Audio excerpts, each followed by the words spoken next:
Hey guys, it's Will and Jack from Nexus Performance, and we're talking over 5 tips for addressing mindset in a comp prep. Nexus Performance. What is that?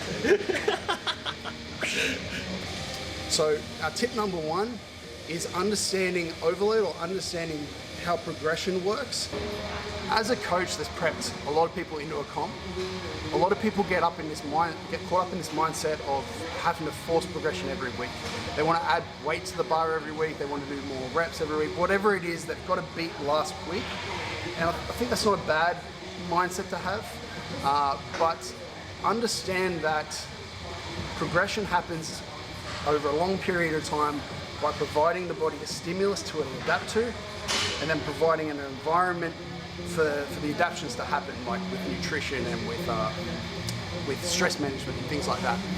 So it's okay if you're hitting the same numbers, or you're having a week that's bad here or a week that's great there, as long as it's a trend that's pushing your body in the right direction, which is 1 RM squat, bench, deadlifting, comp. Good things are going to happen over time. So an example of this for me is, I remember a few years ago now, during my America prep, that I hit 200 for 3 for a particular top set day for about 4 or 5 weeks in a row. A lot of people would have went, I've hit a plateau, or things aren't changing, I'm not getting stronger. There's a lot of negative ways to look at that.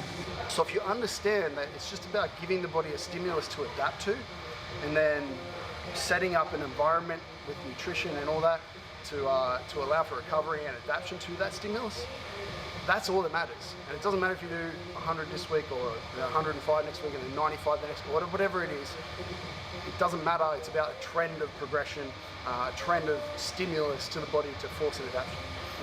So tip 2 is controlling the environment as best you can, and if stresses do arise, being able to deal with them.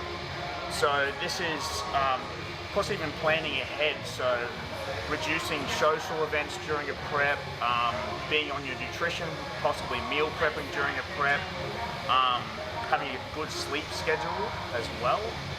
And the things that do arise during a prep, kind of being able to deal with them and keep persevering and pushing forward, not being able to dwell on personal events that may occur. For example, this is my last prep in the States, where I totaled 920. I lost my little brother during the prep right at the start, and that could have gone one of 2 ways. That could have destroyed me and wrecked my whole prep. I would have been out. A lot of people would have. Yeah, so, but I actually use that as positively as I can as an athlete to push me, and use that as motivation to kind of do him proud as well during my last prep in the States. So it's just reframing a negative thing into a positive, and using it as, like you said, motivation. Yeah, and drive. Yeah, and that's what it takes to be an elite athlete, is any negatives that come in, and being optimism is a huge thing, isn't it, as an elite athlete? Because I think a lot of the times people will say, like, I'll see a comp roundup where somebody's like, like this happened during prep and that happened during prep, and a lot of the time it's controllable stuff, like you said. Yeah. And if we just plan better, it'll be fine. Yeah. And those people are like, come on, bro. Mm-hmm. But in this particular sense, there's nothing you can do about that. No. That's unexpected. Exactly. And there's going to be circumstances like that in everybody's life, right? You can't control some shit. Exactly.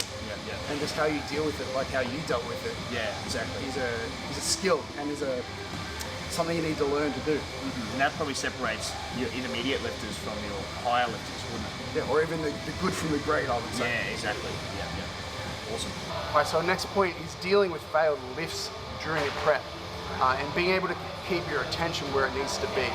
So both of us have definitely failed. I know I've definitely failed a million lifts during preps, and in my early career I would have just freaked out, and similar to point 1, not understood the progressional model and how the body adapts over time, and really like throwing myself well off course. Maybe thought, fuck, I'm going to change my full program and change my full life and I don't know, make irrational decisions. Make really on the spot decisions, emotional decisions, like not logical decisions. It's the reason I think coaches are important to step out of that emotional zone and make logical decisions. But similar to your your point with outside life and unexpected events, failing lifts, they're going to happen. No matter how well and meticulous we plan, like no matter how well I put together a plan for you as an athlete, and it could be the best plan ever, fail lifts are going to happen and shit happens. And how we deal with it, how we control those emotions after it, how we move forward is everything. Yeah. I suppose it comes from being, one, like I mentioned before, optimistic about the whole thing, understanding the process as well. The load's not necessarily everything; it's the skill execution. Yep. Yeah. So that's a massive thing with fail lifts. If you fail a lift, well, know that next week we can reduce the load if the coach decides to enforce the execution. Yeah. Yeah. So there's a time I remember where I failed a 390 deadlift into a comp. Yeah. And I think it was like a month out from this competition, and it's really easy to kind of go like, well, if I can't get 390 now, like what? I'm definitely not going to get on a comp day. But realizing that there's so many external factors, all the things you mentioned, nutrition, sleep, stress, as well as just like the cumulative fatigue within a program, the mindset coming into that day. It might just be like you're driving on the way there and fucking some dude ran a red light or something, like literally anything. Like so many little factors can like impact how you perform on that day. And so for you to go, you just need to realize that there's going to be ups and downs. This is why we use auto-regulation within a program as well. Like it's going to happen, and we just need to take that point and go like, cool, I failed today.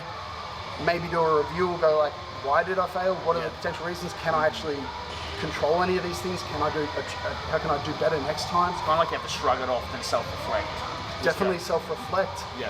And understand that just because it's not there 4 weeks out or 3 weeks out, like it might be there on comp day. Yeah, exactly. On comp day, we're literally, that's what peaking is. We're setting up our environment in every possible facet, fatigue, everything, stress, all of that should be involved in a peak to try and lift performance for that one day.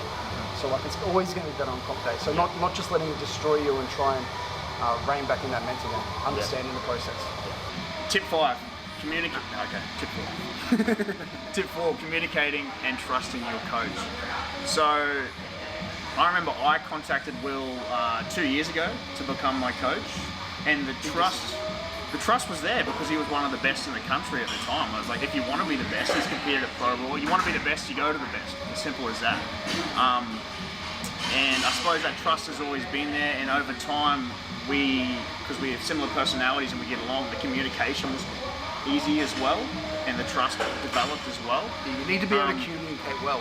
One of my things I've always said is that when I've interviewed coaches in the past told me about this, to decide who's going to coach me, I always feel like I need to be able to go like, all right, this person might have all the skills as a coach, like know all about fucking theories and read all the textbooks, but coaching is definitely a way more personal thing than that. And I need to be able to just get along with them. And in my case, I feel like I need to be able to, I should be able to like go like, I'm going to go to the pub and just chill out and just talk shit and have fun. Like I want that kind of relationship. Like I want to just, it to be really open, because during a prep, like you just said, like you need to be able to confide in that person and sometimes tell them shit that might be a little bit embarrassing. Or it might be a fair bit fucking personal, like with your brother and stuff. Like that's not shit you want to tell everybody. Just tell the world. But you need to tell me so I can make decisions, so that I can understand how that's going to affect your stress levels, how it might affect your mindset, so I can give you the right little words to get you back on track. Exactly right. And that's what I remember when it happened when my brother passed away. I said this, and then you just adjusted the program, and then we went from there. Dropped down for 4 days, reduced it, and we kind of managed the stress around that time. That's coming into the peak. That's what I feel coaching is. Exactly. Like when people go like, oh, you know, like this program or this, that, it's not all about the program. We like to live in this fantasy world where powerlifting is the most complex programs and shit, and tweak the numbers and that. It's a sport of 3 lifts. Sorry to say, but it's fucking simple. If you do enough squat, bench and deadlifts pretty well, you're going to get good. But I feel good coaches, this is where that communication, the knowing how to talk to people, knowing how they operate, there being just a free flow, not holding anything back, all this kind of stuff really has to be encompassed for it to work. Definitely. And trusting your coach has that long-term plan, that he's smart enough to PQ as well. You know what I mean? Finding an intelligent coach. Yeah, so you want that relationship and that knowledge from the coach as well. If you're constantly going like, oh, look, I'm not sure about this week, bro.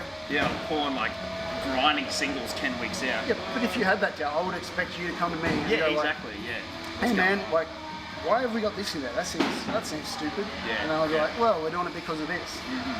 Yeah, I understand. Yeah. And then being able to explain that and talk over it. And there are so many ways to get a person results or progress. It's definitely not like, oh, this is the best program ever. But without good communication, that shit doesn't happen.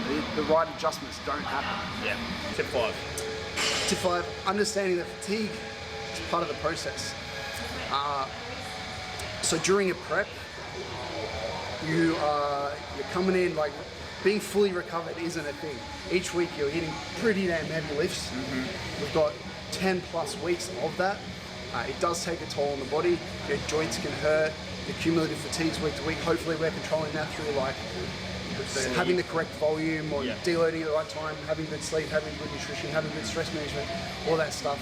Sure, but a prep's a prep, and by the end, it's stress is needed to facilitate an adaptation and to make you good. So like, it's just part of the process, and I feel like a lot of people, they just want to feel fantastic. This is not the case. And that fatigue can sometimes make some days hard, but understanding that like progressing under fatigue is a thing as well, and that again, that's part of progression. Yeah, and you're gonna feel terrible at multiple points. At some points, but as long as you make the decision to go like, this is fine. You know, I'm going to address this in an appropriate manner, communicating to your coaches, things like that. It's part of the game. It's part of progression. And you're going to come to sessions you just don't want to do. Like, you're going to have a heavy double in something. I don't want to do this. Definitely can't rely on motivation during the prep. Like, it's going to be discipline. There's going to be a lot of discipline, just coming in, doing what it takes, and just getting the work done. Yeah, and I remember my last prep, there was multiple times I was destroyed. After a full day at work, coming to train in the afternoons, driving out to my gym in the shed, I remember I was sniffing salts in my warm-ups, just to push through. Not something I would recommend. Yeah, but I just had to get through these heavy singles, but I don't know, your joints are sore, but like you said, you just got to persevere and trust the process and everything will work out. And we're not advocating that you should aim to be sore and fucked up and sniffing salts and all this. It's going to be a personal thing, but just understand that it is a potential. Like this could happen. Exactly. And just don't let it fuck with your mindset too much and ruin your prep. Just keep marching forward, keep getting up, keep doing the work. If you have any questions, if you have any experiences relating to any of these points, or any cool stories about it all, I'd love to hear it. Comment it down below, and we'll get back to you.